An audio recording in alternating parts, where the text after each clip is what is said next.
इतने बड़े ब्रीडर हम है नहीं, सीधी सी बात है। वो तो RCBA कोई पता चल गया आज भी आप कितने बड़े ब्रीडर हो या नहीं हो।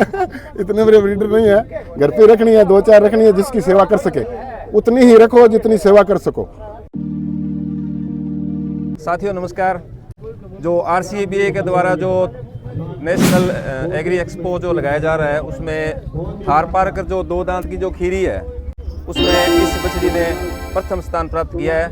तो अपने आज इनके मालिक से बात करेंगे कि मतलब ये ब्रीड इन्होंने कितनी मेहनत इसके पीछे लगी और यहाँ तक पहुँचने में इनको क्या क्या मेहनत करनी पड़ी और क्या इनका सफर रहा। नमस्कार अंकल जी। नमस्कार नमस्कार। पहले तो आप अपना परिचय दे दीजिए। राजेंद्र जाखड़, गांव रामपुरा, रंगमहल, तहसील पीलीभंगा।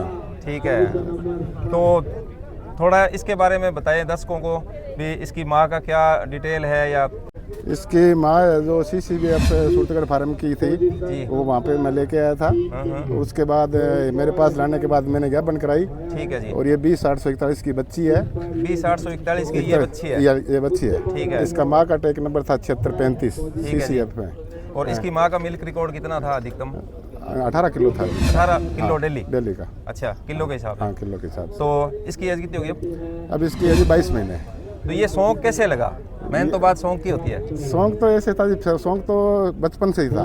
बचपन से था शौक। पहले पुजड़े रखते थे, वाइट गाय थी। तो बाद में शौक आया भी चलो ये थार पारकर लेके आते हैं। ठीक है। तो थार पारकर वहाँ से लेके उसी दिन से इसका शौक तो बचपन से ही है। ठीक है। कितने साल हो गए थार पारकर पालते हुए? पालते हुए गए मेरे को लगभग 8 साल हो गए। 8 साल हो गए। 8 साल हो गए। तो थार पारकर ही आपने क्यों मतलब पसंद की पालने के लिए? देसी गाय का दूध ही सर्वोपरि है। बिल्कुल बिल्कुल आपकी बात हाँ, सही है। सर्वोपरि है देसी गाय का, इसलिए देसी गाय पर ही काम करना स्टार्ट किया। ठीक है। इसका स्वभाव कैसा है? स्वभाव आप देख सकते हो कितना नरम है। नहीं, दर्शक जानना चाहते हैं। हाँ, कईयों के कितना मन में ये नरम होता है। है अभी ये मतलब देख सकते हो देसी आप। जो पशु है वो हाँ। लात मारता है या कितना थोड़ा नरम है। आप कहीं पे इसके हाथ लगा सकते हो, थन पे लगा सकते हो, कहीं पे लगा सकते हो, कहीं पे कुछ भी कर सकते हो। बहुत स्वभाव शांत स्वभाव है। आगे भविष्य में क्या प्लान है आपका इस ब्रीड पे काम करने का या क्या मतलब? ऐसे है जी, ब्रूड वाले इतने बड़े ब्रीडर हम है नहीं, सीधी सी बात है। वो तो RCBA कोई पता चल गया आज भी आप कितने बड़े ब्रीडर हो या नहीं हो।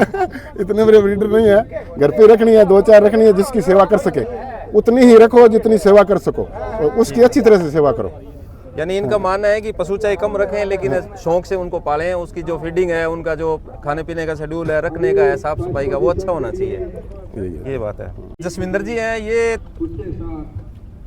बताएंगे कि इन्होंने इसको बछड़ी को मतलब जन्म से लेके आज तक इनको क्या कुछ खिलाया पिलाया, कैसे इनका पालन पोषण किया, तो आज मतलब ये बछड़ी इस इतने बड़े प्लेटफार्म पे ये फर्स्ट प्राइज लेके जा रही है। तो सर दर्शकों को थोड़ा बताइए आप भी। नमस्कार सभी दर्शकों को। मेरा नाम जसविंदर सिंह है। मैं LSA गवर्नमेंट हूँ डींगवाड़ा में, और ये हमारे रामपुरा के अंदर LSA गवर्नमेंट है कन्हैया लाल जी। जो कन्हैया जी ये साथी है हमारे। राजेंद्र जी जाखड़ जी के घर पे जो AI और ब्रीड तैयार करने वाले कोई डॉक्टर हैं तो वो हैं कन्हैया लाल जी जोड़। ठीक है, कन्हैया जी को बहुत बहुत बधाई। हाँ, इन्हीं के द्वारा ये ब्रीड तैयार की गई है। यही AI करते हैं, फीडिंग के बारे भी यही बताते हैं। और अभी इसको फीड के रूप में संजीन कंपनी, जो कि बहुत बढ़िया कंपनी है जी, आज तक की सबसे बढ़िया फीड मान के चलिए आप संजीन की। हम रिजल्ट ले रहे हैं, फील्ड के अंदर ले रहे हैं, और इसको ग्रोवल चल रहा है। स्टार्टिंग के अंदर काफ स्टार्टर कितने दिनों बाद शुरू किया आपने? 10 दिनों के बाद में आप स्टार्ट कर दो। इसकी 10 दिन की एज पे आपने काफ स्टार्टर शुरू कर दिया। तो दर्शक जानना चाहते हैं भी पहले कितना शुरू करना पड़ता है और कहाँ तक ले? नहीं, ऐसे नहीं होता जी। काफ स्टार्टर बच्चा 10 दिन का बच्चा कभी कभी खाता है। ये नहीं है भी आपने उसको 1 किलो गेर दिया तो वो खा लेगा, कभी नहीं खाएगा, क्योंकि तब तक वो दूध पीता है। सही है। उसके आगे कोई बाल्टी है या कोई जैसे भी टब है, वो उसके अंदर आप डाल के काफ स्टार्टर रख दो जी। वो अपना मन आएगा, जब उसको भूख लगेगी तब वो अपने आप अपनी मर्जी से खा लेगा। ठीक है। काफ स्टार्टर ऐसे नहीं है, जब तक वो पूरा प्रॉपर नहीं खाने लगता तब तक आप उसके आगे रखो। ठीक है। रात को रखो, दिन में रखो, जैसे भी उसको भूख लगेगी वो खाएगा धीरे अपनी धीरे मर्जी स्टार्ट से। कर देगा। ठीक है। तो काफ स्टार्टर कितने बॉडी वेट तक चलता है?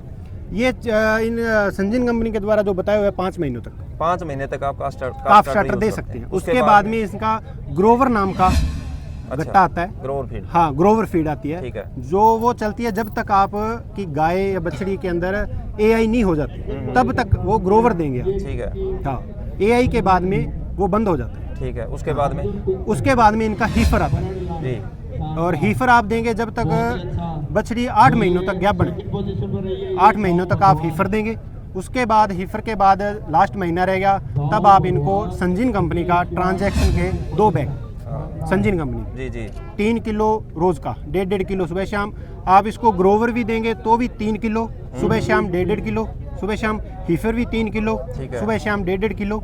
ऐसे स्टार्ट करना है। और इसका जो ट्रांजैक्शन का गट्टा है वो स्टार्टिंग में पहला गट्टा 3 किलो के हिसाब से सुबह शाम 1.5 किलो, और जैसे दिन नेड़े नज़दीक आते हैं तो आप इसको 4 किलो रोज का मतलब start कर ब्याने से सकते हैं। 20-25 दिन पहले ट्रांजिशन पहले खिलाना जरूरी है जी। देखो उसके फायदे ये हैं, एक तो आपका जो गाय है बॉडी वेट बढ़िया गेन करेगी, प्लस उसके अडर अडर की health है डेवलपमेंट वो के भी लिए बढ़िया बहुत होगी। बढ़िया होगी। बिल्कुल, बिल्कुल। प्लस सबसे प्लस पॉइंट ये है, बच्ची या गाय है जो अपने आप ब्याएगी, और जेर है जो 2 घंटों के अंदर बाहर। सबसे क्योंकि बड़ी अगर- फार्मर की समस्या है ब्याने के बाद में जेर जेर की का है। न पड़ना। बिल्कुल है। अगर जेर पड़ गई तो आप ये समझ लो आपकी ब्यान बहुत ही आसान होगी। न्यूट्रिशन इसका अगर रिजल्ट सही है हमारा तो फील्ड जेर के की अंदर दिक्कत लिया नहीं हुआ आएगी। है, बहुत शानदार रिजल्ट। चलो बहुत बढ़िया है। और आप दर्शकों को क्या कहना चाहते हैं ब्रीड के बारे में, थोड़ा संदेश देखो दीजिए आप। मेरी सभी किसान फार्मरों से यही रिक्वेस्ट है, आप बढ़िया बुल का, बढ़िया सीमन यही करवाएं। आप कहीं भी रहने वाले हैं, बढ़िया बुल का यूज़ करें। अगर आप बढ़िया बुल का यूज़ करेंगे तभी ही ब्रीड बनेगी। ऐसे नहीं है गोदे से करवा ली, चलते से यही करवा ली, उसमें कुछ मज़े वाली बात नहीं है। देखो ब्रीड है, 20,841 की बच्ची है तो ब्रीड है, आज मेला जीती है। अगर यही नॉर्मल होती तो और भी बहुत थी, हाँ ये तो बाहर है। भी निकली है। बात तो जब कंपटीशन की आती है तो सभी अच्छे पशु ही आते हैं, अच्छे पशु। उनमें अच्छों में से एक अच्छा छांटना, अच्छा छांटना ये बहुत जज मुश्किल के भी लिए हो एक जाता बड़ी है, मुश्किल की बहुत बात होती है, मुश्किल हो उसमें जाता तो वही बात आ जाती है ना। हाँ, बढ़िया सीमेंट का यूज़ करेंगे तो ब्रीड बहुत बढ़िया आएगी। तो साथियों इन्होंने बताया कि आपको अगर नस्ल सुधार घर पे करना है तो आप अच्छे सीमन से आपको जो अपने घर पे जो गायें हैं ना उनको एआई करवानी पड़ेगी। तो धीरे धीरे क्या है कि आप सुधार करते जाएंगे और आपके घर में भी इस तरह की बछड़ी पैदा होगी। तो कंक्लूजन यही निकल के आता है कि आप पशु चाहे कम रखें, शौक से रखें और अच्छी नस्ल के पशु रखें, बढ़िया ताकि- ब्रीड पर काम करिए। ताकि प्रोडक्शन भी ले सकेंगे और कोई देखेगा तो वो भी 2 मिनट जैसे कोई सेल्फी खिंचवाएगा, अच्छा पशु होगा तो ही आते हैं ना। हाँ, जी जी। तो आज जीती है तभी इतनी भीड़ है। बिल्कुल बिल्कुल। बढ़िया फीड का रिजल्ट है, बढ़िया सीमन का सबसे बहुत बड़ा रोल होता है। तो मैं राजेंद्र जी को भी बधाई देना चाहता हूँ और इनके जो एआई टेक्नीशियन है जो इनको कोऑपरेट कर रहे हैं और आज इस मंच तक ले गए हैं वो भी बधाई के पात्र हैं। तो आपका बहुत बहुत धन्यवाद। अगर आप वीडियो अच्छा लगे तो आप शेयर ज़रूर करें ताकि जितने पशुपालक ज़्यादा से ज़्यादा देखेंगे तो उनमें मन में एक जागृति की भावना जागेगी। मिलते हैं नए वीडियो में जल्दी। धन्यवाद।